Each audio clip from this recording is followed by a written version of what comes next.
এটা হচ্ছে নর্মদা মায়ের মন্দির, আর এখান থেকে 20-25 মিটারের ভেতরেই বেশ কিছু হোমস্টে এবং হোটেল আছে। আমরা এটাতেই ছিলাম, তীর্থম। ফ্যাসিলিটিস খুব ভালো, আর এর পাশেই রয়েছে এই রেস্টুরেন্টটা। এর খাওয়া দাওয়া খুব ভালো। এখানের কালকে রাতে আমরা এখানেই খেয়েছিলাম, খাওয়া দাওয়া ভীষণই ভালো এবং রিজনেবল। যেমন ফ্রাইড রাইস বা অন্যান্য কিছু 100 টাকাতেই পাওয়া যায়, এবং সেটা 2-3 জন খাওয়া যায়। এখানে সিঙ্গারা বা চায়ের দোকান খুব একটা নেই, বাট সিঙ্গারার দোকান টোকান এখানে আছে। এরিয়াটা খুবই ভালো। পরদিন সকালবেলা আমরা আবার মন্দির দর্শনে বেরিয়ে পড়লাম। এটা দিনের বেলার ভিউ, তবে সকালবেলার দিকে বেশ ঠান্ডা থাকে এবং রোদ্দুর বাড়ার সাথে সাথেই মন্দিরের দিকে আর তাকানো যায় না। প্রচণ্ড রোদ্দুর এবং পুরো শ্বেতশুভ্র হয়ে ওঠে। আসুন তাহলে আবার গল্পটা একটু শুনে নিই। আর সন্ধ্যে আরতি দেখেছি, মন্দিরের সুন্দর দৃশ্যাবলী সবই দেখলাম। আর আজকে সকালবেলা এসো আরেকবার মন্দির প্রদক্ষিণ এবং পরিক্রমণ করছি আমরা। এই হচ্ছে নর্মদা মাতা। অ্যাকচুয়ালি অমরকণ্টকের এই নর্মদার উৎস বা উদ্গম হচ্ছে এখানে। এই যে দূরে দেখছেন, এই যে কাঁচের যে ঘরটা, এটাই হচ্ছে নর্মদা মাতা বা নর্মদা নদীর উৎসস্থল বলে আমাদের মিথ বা পুরাণে বর্ণিত রয়েছে। যেখান থেকে এসেছে, এটা এসেছে মূলত মহাদেবের শ্বেতবিন্দু, আর কেউ বলে মহাদেবের কেনা আঙ্গুরের পদস্পর্শের ফলেই এই নর্মদা নদীর সৃষ্টি। নর্মদাকে বলা হয় মানসপুত্রী তথা শিবের। অ্যাকচুয়ালি এই ঘটনা যদি দেখতে হয়, তাহলে আমাদের শাস্ত্রের মিথে গিয়ে যদি আমরা দেখি পুরাণে, তাহলে দেখব যে যখন বিষপান করেছিলেন আমাদের মহাদেব, নিজেকে নীলকণ্ঠ রূপে ধারণ করেছিলেন, তখন তিনি সেই বিষ থেকে মুক্তি লাভের জন্য বিভিন্ন জায়গায় যখন পরিভ্রমণ করছিলেন, তখন তিনি এই অমরকণ্টকের পাহাড়ের ওপর দিয়ে যখন তিনি যাচ্ছিলেন, তখন তিনি এই বিষের জ্বালা থেকে কিছুটা মুক্তি পান এবং তিনি অবাক হয়ে যান বলেই তিনি এখানে নেমে আসেন তার বিষের জ্বালা জোড়াবার জন্য। আর তার এই নামার সময় তার সেই পদস্পর্শ থেকেই সৃষ্টি হয়েছে নর্মদা। তাই জন্যই তাকে বলা হয় নর্মদা হচ্ছে মহাদেবের মানসকন্যা। আরেকটা বিষয় হচ্ছে, সেটা একটি গল্পের মতনই এই নর্মদা তথা অমরকণ্টককে ক্ষেত্রকে কেন্দ্র করে। সেটা হচ্ছে এখানে আমাদের জুহিলা এবং নর্মদা মায়ের একটা শৈশবের ছোট্ট কাহিনী আছে। আজকে আমরা যে জায়গাগুলোকে ঘুরবো, সেই জায়গাগুলো সেই মিথ এবং কাহিনীকে নিয়ে অনেকটা সম্পৃক্ত হয়ে রয়েছে একে অপরের সঙ্গে। এখানে জুহিলা এবং নর্মদা মাতা দুজনেই বাল্যসখী ছিলেন এবং দুটি নদী, এবং সোনভদ্র তথা সোন নদী যেটা আমরা বলি, তার সঙ্গে নর্মদা মায়ের বিবাহের ক্ষেত্রে তৈরি হয়েছিল, যেটা মাইকা মণ্ডপ নামে পরিচিত। এবং দেখা যায় যে যখন বিবাহ ক্ষেত্রে যেদিনকে বিবাহ হবে, ঠিক সেই মুহূর্তে নর্মদা মাতা যখন সারে সজ্জিত হয়ে রয়েছেন, ঠিক সেই সময় সেখানে জুহিলা এসে তাকে বলে যে সত্যি তোমার স্বামীকে আগে আমি দর্শন করব, এবং তুমি যারা সেজে আছো সেই সাজসজ্জা তুমি আমাকে দাও, আমি সেটা পরেই তাকে দেখতে যাব। নর্মদা মাতা যেহেতু অন্তর্জামিনী, তিনি সবই বুঝেছিলেন এবং মুচকি হেসে সবই জুহিলাকে দিয়ে চেয়েছিলেন। আর জুহিলা সোনভদ্রের সঙ্গে সেই মাইকা মণ্ডপে গিয়েই বিবাহ ক্ষেত্রে আবদ্ধ হতে বসে পড়েছিলেন। এবং মা শেষ পর্যন্ত যখন দেখলেন না সময় অতিক্রান্ত হয়ে যাচ্ছে এবং তাকে এবার সত্যটা প্রকাশ করতে হয়, তখন মা নিজে স্বয়ং ওই মাইকা মণ্ডপে গিয়ে উপস্থিত হন এবং জুহিলাকে সোনের সামনে তার সকল সত্যটা উন্মোচন করেন এবং তার নাক কেটে দেন। এবং এই নাক কাটার পরে জুহিলাকে বলে যে বেশি সব কিছুতেই নাক গলানোটা উচিত নয়, এটা তো মিথি বা কল্পিত কাহিনী, যাই হোক। তো তারপরে জুহিলা মায়ের কাছে ক্ষমা প্রার্থী হন এবং জুহিলাকে মা ক্ষমা করে দেন এবং এটা আশীর্বাদ করেন যে অমরকণ্টক যারা আসবে, যারা নর্মদার উৎসকেন্দ্র নর্মদা মাকে দর্শন করবে, তাদের দর্শন এবং তাদের পূজা তখনই সার্থক হবে যখন তারা জুহিলার এই মাইকা মণ্ডপে গিয়ে তাকে দর্শন করে আসবে। অন্যদিকে সোন এই সমস্ত ঘটনাচক্রে খুব রেগে যান এবং ক্রোধান্বিত হয়ে যান, যার ফলে সোন তার উল্টো দিকে গতিপথ ভুগতে দেন এবং তিনি কিছু দূর গিয়েই একটা খরস্রোতা জায়গা থেকে ওপর থেকে নিচে ঝাঁপ দিয়ে তিনি তার প্রবাহ গতি অন্যমুখে চলে যান। এই জন্য এখান থেকেই মূলত আমরা যদি ভৌগোলিক হিসাবে দেখি তাহলে 4টি নদীর এখানে উৎস আছে। একটা হচ্ছে নর্মদা, আরেকদিকে সোন, আরেকদিকে হচ্ছে আমাদের জুহিলা নদী, আর আরেকদিকে হচ্ছে আমাদের মহানদী। যদিও মহানদীর উৎস এই জায়গা থেকে পুরোটা দেখা যায় না, কিন্তু বাকি 3টে আমরা আজকে সবই আপনাদের দেখাবো। একটা দেখাচ্ছে আজকে নর্মদা কুণ্ড, আর বাকি 2টো আমরা আজকে ভ্রমণে বাকিগুলোতে আপনারা দেখবেন। রোদ যত বাড়ছে পুরো মন্দির সাদা হয়ে যাচ্ছে, হ্যাঁ, এবং তাকানো যাচ্ছে না ঠিক। এটাই হচ্ছে নর্মদা নদীর উৎস। এখানে অনেকগুলো মন্দির আছে, টোটাল এখানে 26টা মন্দির আছে। ভীষণ সুন্দর দেখতে, এরিয়াটা খুবই ভালো।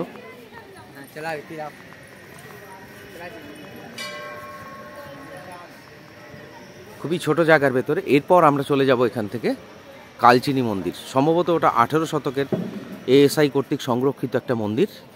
নেক্সট আমরা ওখানে যাব। নর্মদা মায়ের মন্দির থেকে জাস্ট কিছুটা দূরেই রয়েছে পাতালেশ্বর মন্দির। এটা সম্ভবত 18 শতাব্দীর মন্দির, ভীষণ প্রাচীন। এটা এএসআই কর্তৃক মেনটেনেন্স করা হয়, জব্বলপুরের মণ্ডলের অধিকৃত। এখানে 25 টাকা করে টিকিট লাগে, একদম মন্দিরের ঠিক পাশেই পাতালেশ্বর মন্দির বা কালচিনি মন্দির। অমরকণ্টক ভ্রমণের প্রথম অংশে আমরা রাতের সন্ধ্যারতি দেখে হোটেলে ফিরে এসেছিলাম এবং পরদিন সকালবেলা আমরা খুব তাড়াতাড়ি বেরিয়ে পড়েছি।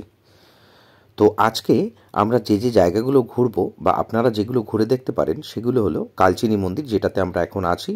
এরপরে সোনামুড়া, ধুরিপানি বা ধারমকাটা, কপিলধারা, দুধধারা, শ্রীযন্ত্র মন্দির ও জৈন মন্দির।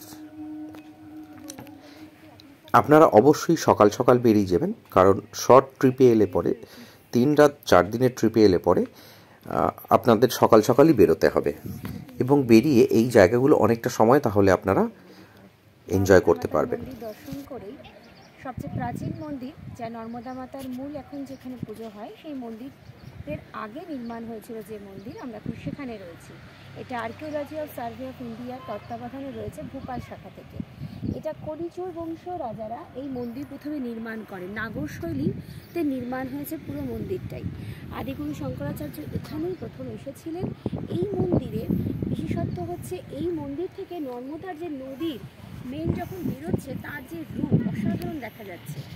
আর সবচেয়ে অবাক যে এই মন্দির চত্বরটা, অমরকণ্টক জায়গাটা এতটা পরিষ্কার পরিচ্ছন্ন, কোনো জায়গায় যেন মলিনতার লেশ মাত্র দেখতে পাচ্ছি না। এত সুন্দর গোছানো একটা জায়গা। চারিপাশে তাকাবেন শুধু দেখবেন পাহাড়, আর এটা রয়েছে মন্দিরের সমাবেশ। আমি যেখানে দাঁড়িয়ে আছি আমার চারপাশে পুরো মন্দির দিয়ে ঘেরা। এই জন্যই বলা হয় অমরকণ্টক হচ্ছে মন্দিরময় স্থান, তপভূমি নর্মদা। কালচিনি মন্দির দর্শন করে আমরা ঠিক চলে এলাম রামঘাট। এটা ঠিক মন্দিরের উল্টো পাশেই। নর্মদে হর থেকে এই নর্মদার পরিক্রমণ স্টার্ট হয়। এখানে নর্মদা কি শান্ত। একটু পরেই আমরা দেখব নর্মদা মায়ের ভয়ঙ্কর রূপ। ঘাটটা অসম্ভব সুন্দর। রামঘাট, আমরা এখন আছি রামঘাট। ওই একটা ব্রিজ তৈরি হচ্ছে, মোস্ট প্রবাবলি এপার ওপার যাওয়ার জন্য, কিন্তু এন্টারটেনমেন্ট পারপাস নিশ্চয়ই হবে। একটা হ্যাঙ্গিং পুল তৈরি হচ্ছে, বোটিং হয় এখানে। তবে জায়গাটা বেশ নিরিবিলি ও শান্ত। তেমন হোটেলের বা দর্শনার্থীদের খুব একটা উৎপাত দেখলাম না। ম্যাক্সিমাম এখানে খাবার দাবার সবই নিরামিষ। इधर तो गाड़ी आता है ना, बस? हाँ, बस चलता ना, शहडोल अनूपपुर। बिलासपुर से आता है और कहाँ से आता है? बिलासपुर, अनूपपुर, शहडोल, जबलपुर से भी आता है। पेटा से भी तो आता है। पेटा से भी आता है। আমরা কালচিনি মন্দির এবং নর্মদা মাকে পুনরায় দর্শন করে হোটেলে ফিরে এলাম। হোটেলে ফিরে লাগেজ গুছিয়ে আমরা ব্রেকফাস্ট করে আমরা হোটেল চেঞ্জ করব, তাই বেরিয়ে পড়লাম। আপনারা যারা এই চত্বরে কোথাও আপনারা আমিষ পাবেন না, পুরোটাই নিরামিষ, পুরো অঞ্চলটাই নিরামিষ। তবে আমরা এখন যেখানে যাচ্ছি সেটা ছত্তিশগড়ের মধ্যে পড়ে। এটা হচ্ছে ধনপানি। এখানে একটাই রিসোর্ট আছে, তবে আপনারা আগে থেকে বলে রাখলে পরে এখানে চিকেনের ব্যবস্থা হয়, তবে ওরা যেই রেসিপিটা করবে সেটাই আপনাদেরকে খেতে হবে। এখানে লাগেজ রেখে আমরা আজকের আমাদের প্রথম গন্তব্য কপিলধারা থাকবো, তাই তো? এইটাই হচ্ছে ধারাম পানি, বাট এটা নতুন ধারাম পানি, छत्तीसगढ़ शासन। ये छत्तीसगढ़ में पड़ता है ना जी। এটা হচ্ছে পুরো ভ্যালিটা, ওইটাই হচ্ছে ট্রি হাউস।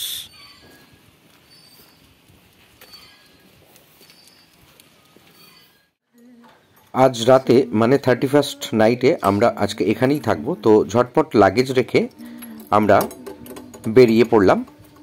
আমরা আজকে এটাতেই থাকবো। এখানে অনেকগুলো রুম আছে, ট্রি হাউসও আছে, তবে আগে থেকে বুক করে আসাই ভালো। আমরা ইনস্ট্যান্ট গতকালকেই বুক করেছি।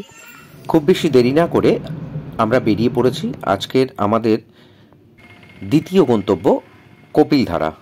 তো কপিলধারার এটাই হচ্ছে পার্কিং লট এবং এখান থেকে আমাদের হেঁটে যেতে হবে। কপিলধারায় ঢুকলাম, এখানে প্রচুর দোকান আছে, প্রচুর কেনাকাটার জিনিস আছে, খাওয়া দাওয়ার জায়গা রয়েছে।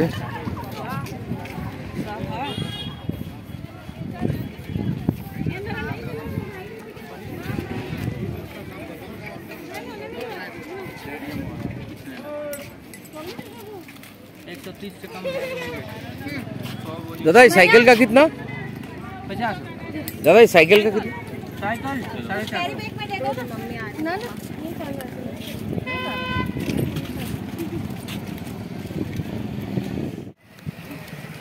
এখান থেকে আর মাত্র 300 মিটার হচ্ছে কপিলধারা।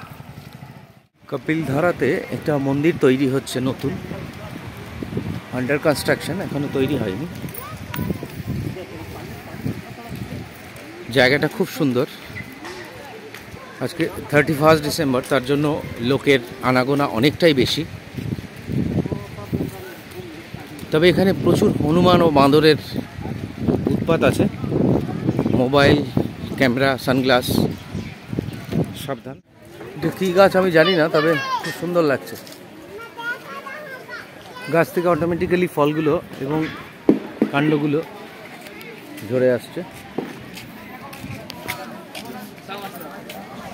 অল্প কিছু সময়ের ভেতরেই আমরা কপিলধারায় পৌঁছে গেলাম। এখানে একটা র্যাম্প বানানো আছে কাঁচের, এবং এটাতে 25 থেকে 30 টাকা করে টিকিট নেয় পার হেড। কপিলধারাতে এখানেই কপিলমুনি সব থেকে বেশি সময় 12 বছর তপস্যা করেছিলেন, এবং এর ঠিক সামনেটাই, ওই যে সামনেটাতেই রয়েছে কপিল মহাদেব মন্দির, এবং এই বাঁ দিকটাতে এখান থেকে কপিলধারাটা মানে ফলসটা খুব ভালো দেখা যায়। আগে এখানে একটা ভিউ পয়েন্টও ছিল, এখন সেটাকে শিফট করে উল্টো পাশে করে দিয়েছে। কপিলধারা থেকে আমরা এখন দুধধারার দিকে যাচ্ছি। এটা কপিলধারা থেকে মোটামুটি 1.5 কিলোমিটার মতো, পুরোটাই চড়াই। নামতে তো কোনো অসুবিধে নেই, কিন্তু আসার সময় বেশ ফাটবে মনে হচ্ছে।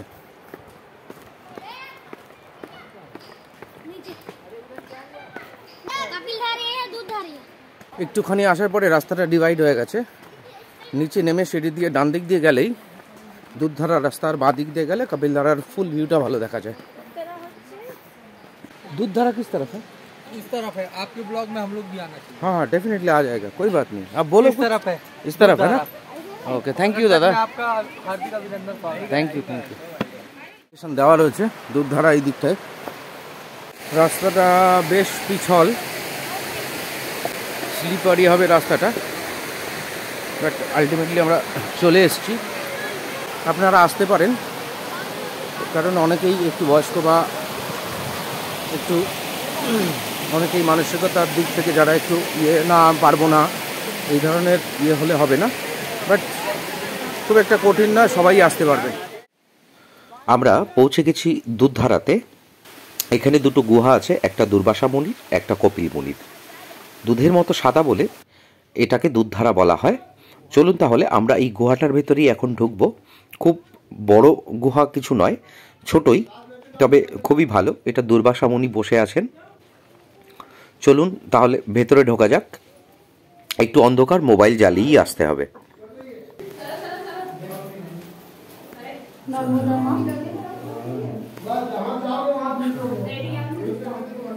এটাই হচ্ছে দুর্বাসা মুনির, এটাই হচ্ছে দুর্বাসা মুনির গুহা, আর ও পাশেরটা হচ্ছে কপিল মুনির। थोड़ा ज़्यादा दीजिए। और एक है गुफा, वो किसका है? वो कपिल मुनि का है। कपिल मुनि का है। हाथ में ले। ओम नमः। कहाँ से आए सर? कोलकाता, बंगाल से।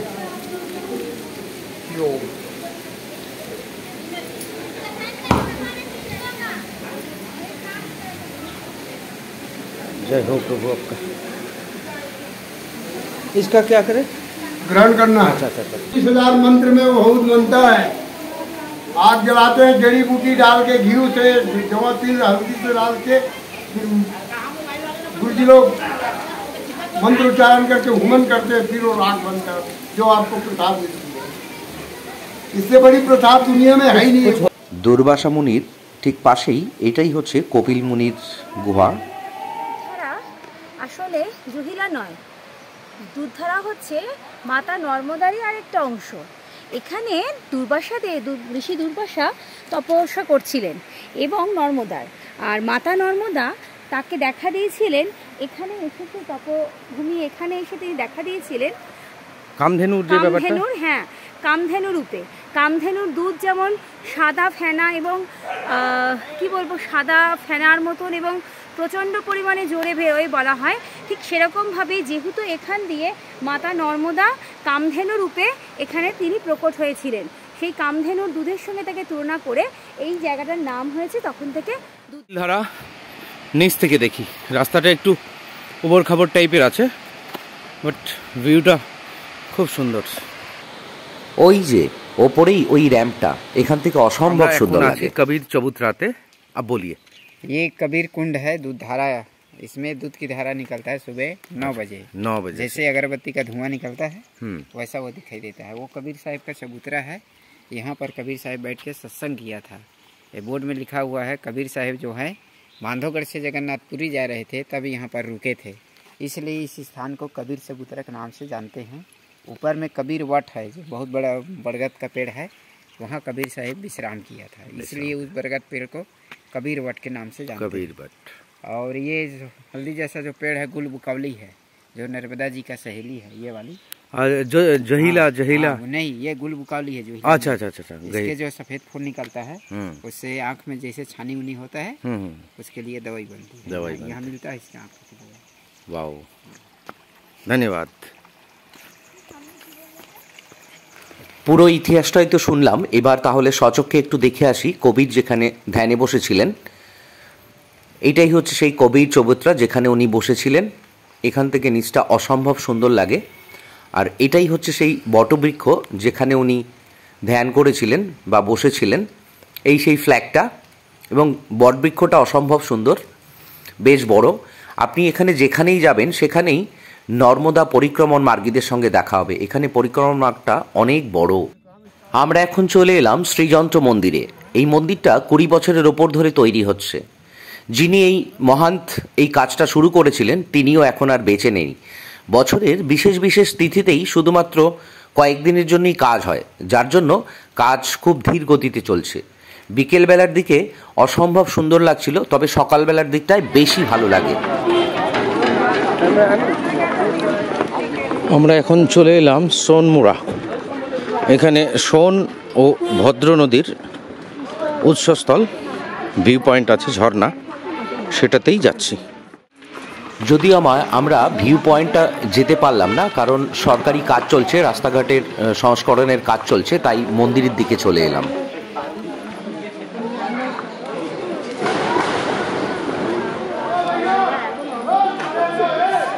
এটাই হচ্ছে সোনভদ্র সোন উদ্গম স্থল। এটাই হচ্ছে সোন নদীর উদ্গম স্থল।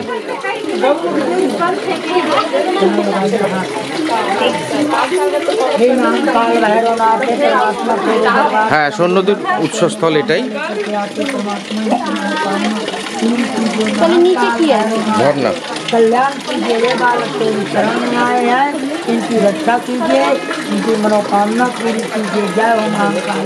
সোন নদীর উৎসটা দেখার খুব ইচ্ছে ছিল, কিন্তু ভিউ পয়েন্টে তো যেতে দিল না, তাই জঙ্গলের ভেতর থেকে যতটুকু পারলাম দেখে নিই। এরপর আমরা চলে এলাম মাইকি বাগিয়াতে। এখানেই মা নর্মদা এবং ঝুইলা খেলা করতেন। সেই বাগান, এই যে এটাই হচ্ছে সেই বাগান যেখানে মা খেলতেন তার বান্ধবীদের সাথে। এটাই হচ্ছে মাইকি বাগিয়া। এই ফুলের যে রস নির্যাসিত হয় সেটা চোখের জন্য খুব ভালো।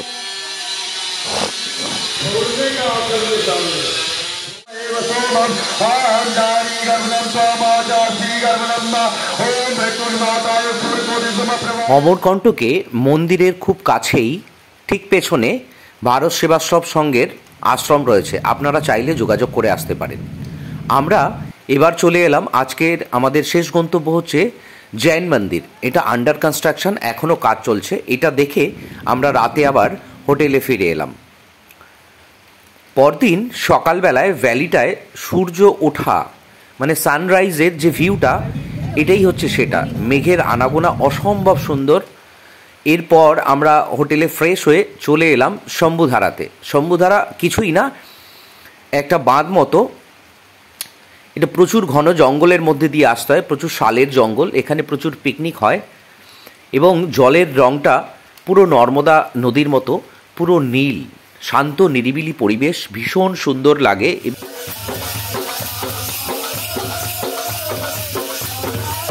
শ্রী জলেশ্বর ধাম, এখানেই জহিলা নদীর উৎপত্তি। একটা কই হচ্ছে জহিলা নদীর উদ্গমস্থল।